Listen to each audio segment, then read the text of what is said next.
Well, good morning, friends. This is Rick with Hit and Run Candlesticks, and I want to thank you for joining us on our Wednesday, August 19th video blog. I appreciate it. Appreciate you watching. So, Target reported this morning with good numbers, and you can see that it's up a little bit. Now it's 6:30 my time, 7:30 Eastern time, so there's still plenty time before the market actually opens, and anything could happen here, but you can see the Target numbers. They were just blowout numbers, just killed it. Lowe's also had great numbers this morning, but the Lowe's doesn't seem to be moving up too much, but they did have fantastic numbers, as did Home Depot yesterday. Let's take a quick look at the SPY. We'll look at some trade ideas, and then I'm going to look at a couple of charts that I entered yesterday. So the SPY, we're still flirting around with this, the highs before the COVID up here. Here's the February highs, and you can see we're still flirting with that line up there.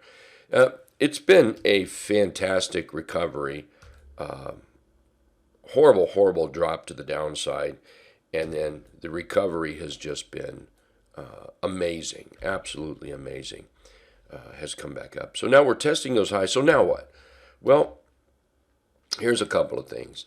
Right now, I don't see anything in the market that says that we're going to get real bearish.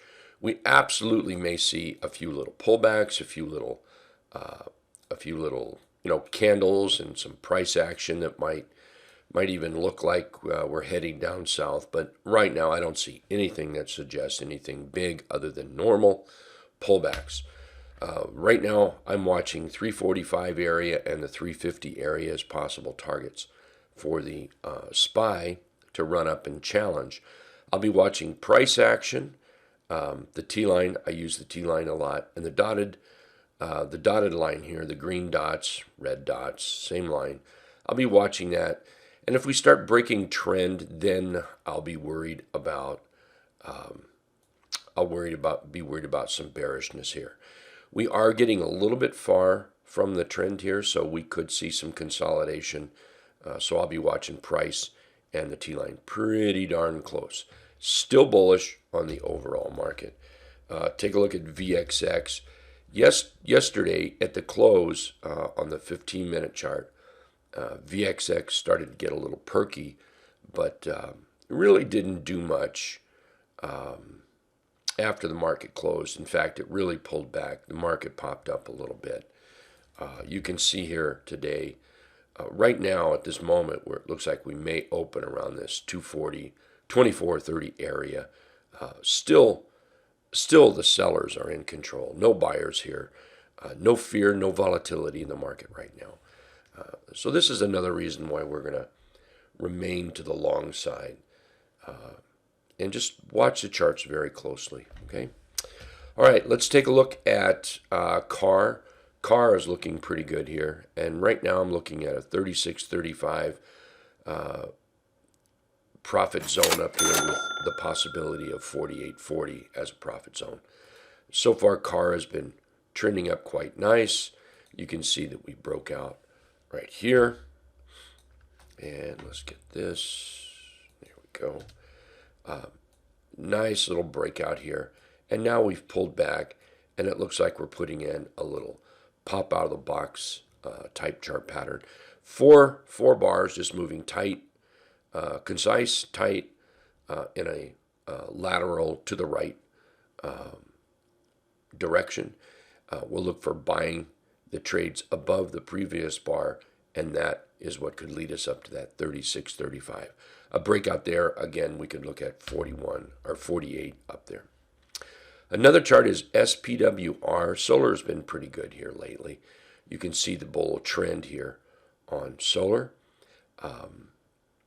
I think, drawing a line right in here, just showing that that's resistance. Here we're showing that we're breaking out. So we have that breakout. We hit the 1240 area, and now we're pulling back. And what we're looking for, the buyers to step back in, come up and challenge that 1240 breakthrough, and then we'll start looking for about the 15 area for a target. I apologize, I'm losing my voice. Been fighting a cold the last few days, and it definitely is affecting my voice. Sale's a very interesting chart. I love the trend on this. It's been just trending like crazy. Nice tight consolidation. We had the breakout, and now we're pulling back. Looks like the bulls are trying to step back in here. Nice little 2-bar flag right in here. Pop, pull back. Looks like we're popping up again. Watch for the $40 area, then 43 up here as a target. PZZA, kind of a sloppy chart. It is. It's kind of a sloppy chart here. Let's put a line about right there, and then let's see. Here we rallied up, broke through. Now we did cave in below that resistance, which when price became higher than that resistance line became support. We came down, and you can see that we clearly broke down through support. But we can also see that clearly the buyer stepped in and solved that problem right away. And then the following day, we actually closed back over that support line. So here we're up testing this 98.50 area right there. A little bit of a Morningstar type chart pattern. We start seeing 98.50 get taken out. I just see no reason this can't get right back up to 100, and then maybe 105 and 109. Yum Brands. Yum is acting really good here, and it's looking to me like we're going to get to 98. We get to 98, I think we need to consider that, that $100 magnet could drive us, could drive price right into itself here. So watch for 98 and then $100 on Yum. Follow your chart patterns. Make sure you set your stops. Be cautious in this market, but there's tons of money to be made. Nike's doing terrific. A great little chart pattern here. Here we've got a nice little consolidation. We've got a nice little run up, and let's come over here and let's just draw a line. Resistance, support. Price is holding above support, holding above the T-line. The T-line's trending. The trend indicator's trending. It wouldn't take but a few more buyers to set this in motion to break out, and then 113 would be a nice target to shoot for. CSEE, nice consolidation.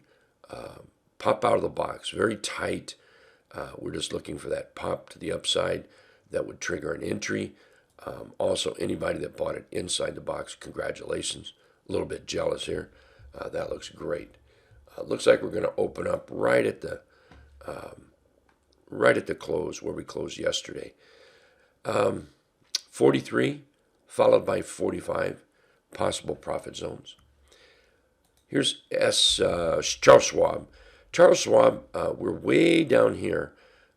You can see that the price action has rallied and has pulled back, and we're basing out now. This is also a rounded bottom breakout. There we go. This is my rounded bottom breakout chart. We closed over the 50 yesterday. On positive follow-through, I'm looking for the dotted deuce, that's that red line, to be tagged about 36.30. About 37.95, I see a little bit of resistance right here that price might want to head to check out, followed by the 200 period moving average. That's that red line up here about 39.80. CL, Colgate, let's go back to this chart. There we go. Colgate acted very well. Last night I was asked during our member webinar, what about the wicks on this?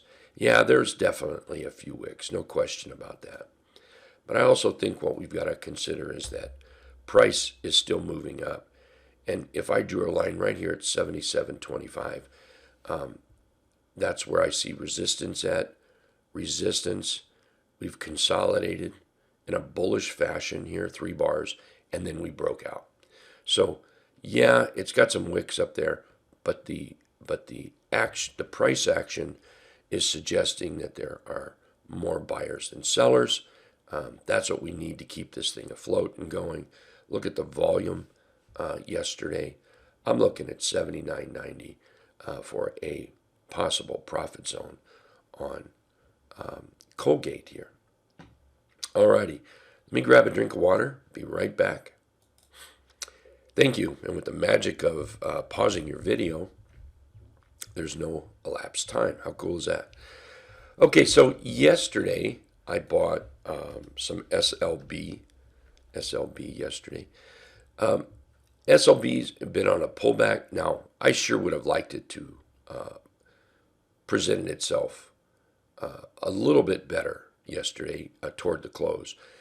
We've got this bullish piercing candle, or maybe it's just not. It's right at the edge of being a bullish piercing candle. We have a little inside day the following day. Yesterday was an inside day. We're holding up above 1957 here. Looks like we've got support.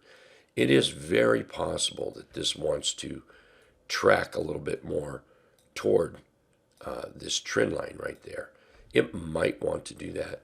I'm watching for buyers in here, and I may add to the trade as I see the buyers move in. I'm still looking for a challenge of about $21, and then maybe 22 up here. We'll look for 22. Right now we're holding support. I'll be watching it very close and making sure that it doesn't lose ground. I may have to close it out and take a loss, but I will keep an eye on it. Another one that I bought, let's see, XOP. I bought some XOP yesterday, and here we have this bullish engulf, followed by an inside day and another inside day.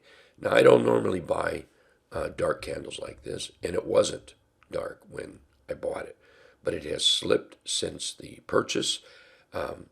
Around 54.30, we have a little bit of support. I really don't want this to come all the way down to that trend line. That'd be too much. So I'll keep a close eye on this. My stop is going to be relatively tight for today. We'll see what happens. We'll just have to watch that price action and see how the buyers and sellers maneuver themselves there. So with XOP, we get a breakout of 57.80. Then I'd be looking for about 62 up here for a target. Okay, my voice is about giving out. Kind of a short recording today. Again, I want to thank you very much. This is Rick with Hit and Run Candlesticks. If you get a chance, visit us in the trading room. You guys all take care, and good trading today.